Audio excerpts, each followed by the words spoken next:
Les fortes pluies et la montée des eaux occasionnent des inondations au Bénin dans certaines localités depuis quelques semaines. Bilan, des dégâts matériels et des sinistrés. Si certains ont fait tôt de pointer un doigt accusateur au barrage Nagbeto sur le fleuve Mono, la démonstration du ministre de l'Énergie met les choses au clair.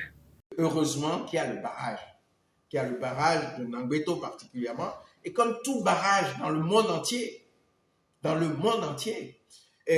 ça sert à barrer l'eau pour pouvoir réguler son passage.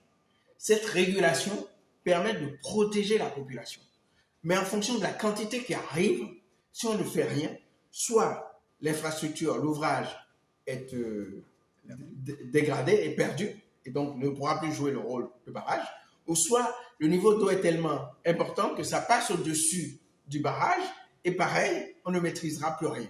Donc, encore une fois, heureusement qu'il y a ce barrage de Nagbeto qui est commun au Bénin et au Togo, sur le fleuve Mono, et qui permet de produire 60 MW pour les deux pays. C'est pour éviter les inondations et catastrophes que la quantité d'eau déversée par le fleuve vers le barrage est surveillée de près. En fonction du niveau d'eau et de son débit, des actions de régulation sont enclenchées pour deux objectifs.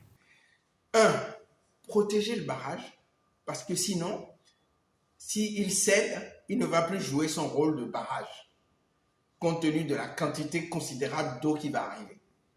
Deuxièmement, si cette quantité d'eau qui arrive est tellement importante, le niveau de l'eau en amont du barrage va tellement augmenter que ce niveau va passer au-dessus du niveau de l'ouvrage et la quantité d'eau qui arrive va passer au-dessus du barrage et c'est comme s'il n'y a pas de barrage du tout. Donc on ne maîtrisera plus rien. Le gouvernement suit la situation de très près avec des consignes fermes et des moyens de prévention et d'intervention. Et afin de continuer à faire fonctionner le barrage, en dépit de la situation, les autorités ont recours à un processus.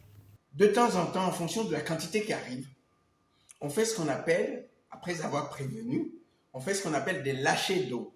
C'est-à-dire, pour éviter que le niveau ne continue de monter sans mesure, avec le risque de dégradation de l'ouvrage et surtout du passage au-dessus du niveau d'eau qu'on ne maîtrisera plus. Donc, de temps en temps, on lâche une quantité d'eau maîtrisée pour réguler le niveau d'eau qui arrive en amont du barrage, pour pouvoir permettre au barrage de continuer à jouer son rôle de barrage, d'une part, et de produire également de l'électricité.